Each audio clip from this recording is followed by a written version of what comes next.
Big boss Malayalam season 7 ആദ്യ ആഴ്ചത്തെ eviction പ്രക്രിയയിലേക്ക് കടക്കാനിരിക്കെ ആരായിരിക്കും പുറത്താവുക, അല്ലെങ്കിൽ എത്ര പേര് പുറത്താവും എന്നൊക്കെയുള്ള സംശയങ്ങളൊക്കെ സോഷ്യൽ മീഡിയയിൽ വല്ലാതെ വരുന്നുണ്ട്. എന്തായാലും ആരായിരിക്കും പുറത്താവാൻ സാധ്യതയുള്ള 2 മത്സരാർത്ഥികൾ എന്ന കാര്യമാണ് നമ്മൾ ഈ വീഡിയോയിലൂടെ നോക്കുന്നത്. അതിനു മുമ്പ് നിങ്ങൾ ഈ ചാനൽ ആദ്യമായിട്ടാണ് കാണുന്നതെങ്കിൽ ഒന്ന് സബ്സ്ക്രൈബ് ചെയ്യുക. നമുക്ക് വളരെ ചുരുക്കി പെട്ടെന്ന് കാര്യത്തിലേക്ക് പോകാം.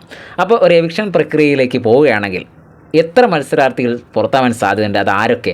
രേണുസുതിയുടെ കാര്യം പറയുകയാണെങ്കിൽ രേണുസുതി അത്യാവശ്യം വോട്ടൊക്കെ നേടി സേഫായൊരു നിലയിൽ തന്നെയാണ് ആദ്യ എവിക്ഷൻ പ്രക്രിയയിൽ ഇപ്പോൾ നമ്മൾ തുടരുന്നതെന്ന് പറയാം. അതുകൊണ്ട് രേണുസുതി സേഫാണ്. രണ്ടാമത്തേത് അനുമോളാണ്. അനുമോൾ ഈ പറഞ്ഞ പോലെ അത്യാവശ്യം കണ്ടൻറ്റൊക്കെ കൊടുക്കുകയും അത്യാവശ്യം നല്ല വോട്ടോട് കൂടി അനുവും ഈ എവിക്ഷൻ പ്രക്രിയ നേരിടുമ്പോൾ സേഫായി തന്നെ അവിടെ ഉണ്ടാവും എന്ന കാര്യത്തിൽ യാതൊരു സംശയവുമില്ല.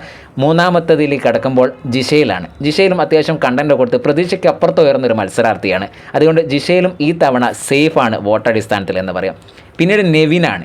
നെവിനും അത്യാവശ്യം കണ്ടൻറ്റ് കൊടുക്കുകയും ചെറിയ തമാശയും ചെറിയ ചൊറിച്ചിലൊക്കെ ഉണ്ടെങ്കിലും നിവിനെയും പ്രേക്ഷകർക്ക് ഇഷ്ടമാണ്. നിവിനും അവിടെ വോട്ടടിസ്ഥാനത്തിൽ സേഫായി തുടരും എന്ന് തന്നെയാണ് നമ്മളെയും പറയാനുള്ളത്. പിന്നീട് ആര്യനും അത്യാവശ്യം വോട്ടൊക്കെ കിട്ടി സേഫാണ്. പിന്നീട് നമ്മൾ കടക്കുന്നത് ശാരികയിലേക്കാണ്. ഒന്നും പറയാൻ പറ്റാത്തൊരവസ്ഥയാണ്. എന്നാലും ശാരിക ഇത്തവണത്തെ എവിക്ഷൻ പ്രക്രിയയിൽ സേഫായി തന്നെ നിൽക്കും എന്നാണ് നമുക്ക് സംശയം. എന്തായാലും ഒന്നും പറയാനായിട്ടില്ല. ശാരിക എന്നാലും സേഫായിരിക്കും. പിന്നീട് ശൈത്യയുടെ കാര്യം ഒന്നും പറയാൻ പറ്റില്ല. 2 ആൾ പുറത്താകുകയാണെങ്കിൽ അതിലൊന്ന് ശൈത്യമാവാനുള്ള സാധ്യത വളരെ കൂടുതലാണ്.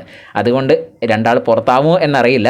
പിന്നീട് പുറത്താവാനുള്ള സാധ്യതയിൽ ഒരാളാണെങ്കിൽ അത് മിക്കവാറും മുൻഷി രഞ്ജിത്തായിരിക്കും. രഞ്ജിത്ത് പുറത്താകാനുള്ള സാധ്യത വളരെ കൂടുതലാണ് വോട്ടടിസ്ഥാനമൊക്കെ നോക്കുമ്പോൾ. പിന്നെ എന്താണ് അവിടെ നടക്കുന്നതെന്ന് നമുക്കറിയില്ല.